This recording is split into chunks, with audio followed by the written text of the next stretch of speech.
Now that we've set up Sales Navigator, it's time to learn how to use it for your search. To begin, log into LinkedIn and click on the Sales Navigator icon in the upper right-hand corner.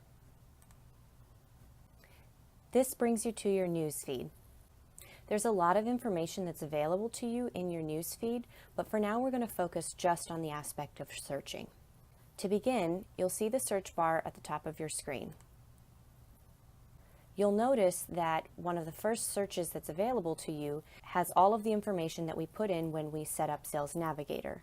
DC metro area, computer software, sales professionals, and the company sizes that we're looking for. Go ahead and click on that. This brings you to the search results page. As you can see, if you look on the left-hand side, this is where the filters are applied. And in the center column, these are the people who meet those criteria. We're looking for sales professionals who have decision-making power with respect to hiring new people for their team. What's challenging is that sometimes titles can look similar to each other, but one person has the authority to hire and another person does not. So we're going to go through a couple of examples to help make this clearer. If we look at this first profile, Brett is labeled as a director of sales. Most likely, his title indicates that he has the ability to hire people to his sales team. However, when we come down and look at Edward, he's labeled as the Director of Commercial Sales on the Eastern Territory team. Although these titles look very similar, Edward's title might indicate that he's in charge of commercial sales accounts as a part of the Eastern Territory team, not that he's in charge of the team itself. So we'd want to take a closer look at his profile and see if we can get any more information. Andy has the title VP of Sales. If the title is either VP or Vice President, that's fine. And in his case, there's not a whole lot more we can learn from his title, so we'll also take a closer look at his profile. As we keep scrolling, you might see some people where it's not even clear if they're associated with sales at all. For example, Jim McKay is titled the Area Director. In order to decide whether or not he's actually involved with sales, we'll need to look at his profile. Similarly, if we look at James Miller, he's labeled as a Software Sales Manager.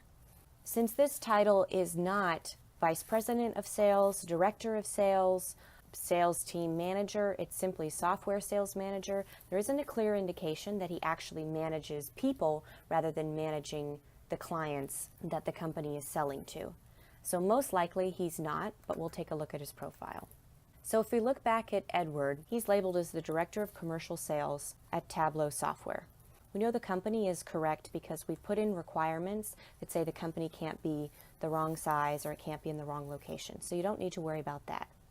When you look at his information under his experience, he has a generic description, and there's nothing really helpful about what his job functions actually are. However, when we come down, we can see that when he was the manager of commercial sales, he was in charge of leading a team. And when he was on the Northeast acquisitions team, he was in charge of interviewing and hiring people for the commercial acquisitions team. So there's a strong possibility that in his role as Director of Commercial Sales, he is actually hiring people, and we'll want to keep him for our list. If we look at Andy's profile, he's simply listed as a VP of Sales. Again, when we look at his profile, there's not a whole lot of information that actually tells us what he does. And that's pretty common for a lot of salespeople. Based on this, Andy's probably not going to be the number one person we're looking for this company. However, based on his profile, we can look further into the company Cloudistics. I'm going to go ahead and open that up for future searching. When we look at Jim McKay, you can see in his tagline that he mentions advising technology leaders, and he talks about being a leader who leads highly successful sales teams. Those are all good signs.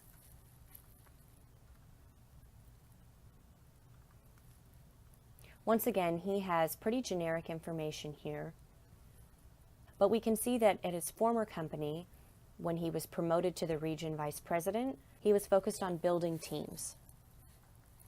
So that increases the possibility that he is actually in a hiring position at Confluent. So we'll keep his profile. When we look at James Miller, his current title is Software Sales Manager. And if you look at what he's got listed in his profile, There's nothing that talks about leading a team or hiring people. It's all about the technology and the software that he's familiar with. This is a good indicator that he's not actually a manager of people. He's simply managing companies and their relationships. So we don't want to save his profile. Once you've found a couple of profiles to work with, you can click on the blue Save button in the upper right-hand corner. This is going to give you the option to create a new list. So go ahead and click on that.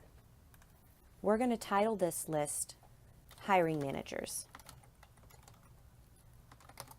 Software Sales, and click Create and Save. We can go back to Edward's profile and save him to the same list. You might need to refresh the page in order for the list to be visible.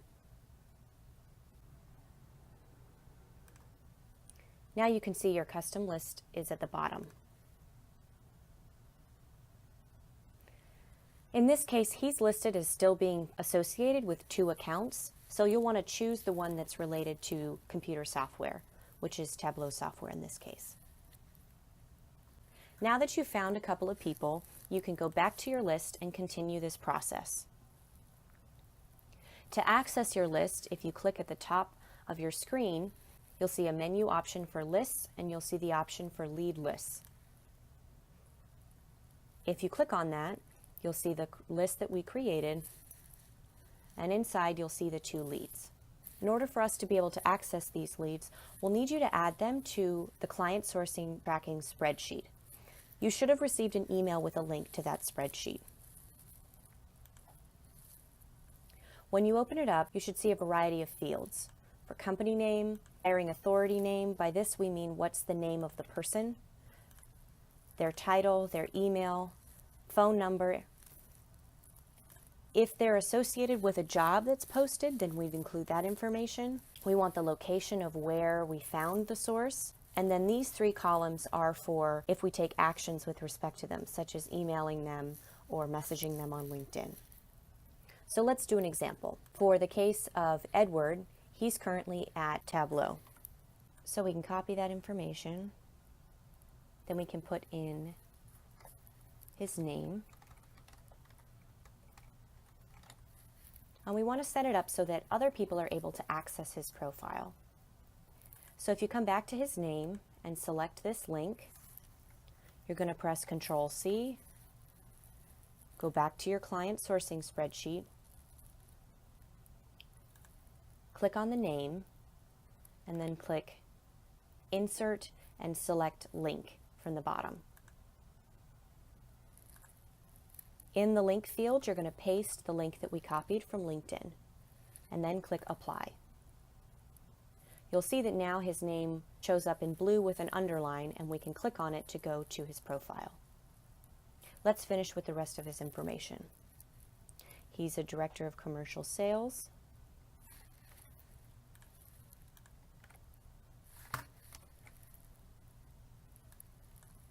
And now we want to see if we can find any contact information associated with him. If I look over on the right-hand corner, this is where the contact information for people is going to be found. Unfortunately, there's no phone number, email, or other information associated with his account. So in his case, we're going to leave these fields blank. We're also going to leave the position title blank because we haven't seen him associated with a job opening. We're going to indicate that we found him on LinkedIn, and then move on to the next person. When we look at Jim's account, we're going to do the same process. He's at a company called Confluent, so we'll put that information in. We'll grab his name. And for all of this, I'm just selecting the name and hitting Control-C and Control-V.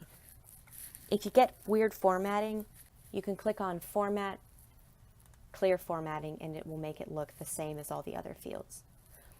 Once again, we need to make that into a link, so we'll go back to his profile, select the name. We're going to click Insert Link, Control-V, we'll paste it, and now we can find his profile. He's the area director. Now we want to see if we can find contact information for him. In this case, we can see he has his personal email listed, not his work email. That's not ideal, but it's better than nothing, so we'll go ahead and copy that into the spreadsheet. We don't see a phone number, and he's not associated with a position. We're going to indicate that we found him on LinkedIn. Now, you should have also received a spreadsheet that had companies that you can't target. This is because we're either already working with them or we've worked with them in the past and know that they're not a good fit. So after you find a particular company, you want to cross-reference it with that spreadsheet. It's labeled BDR companies not to target. So we want to quickly glance and see if we can find Confluent. And it's in alphabetical order, so Confluent's not there. And we also want to check and see if we can find Tableau software. And that's not listed there. So we know that those are two companies that we can add more information to our tracking sheet. To get back to our searches to find more people, we can simply click up in the search bar again and select our basic search. Now we can keep going through the list and saving profiles as we see that they're relevant leads. This is a lot of information to take in at once, and we understand that the title situation can be confusing. So feel free to reach out with questions, and don't worry, the more you practice, the more you'll understand the different titles, and the whole search process will become easier. If you have any questions, please feel free to reach out to your course administrator.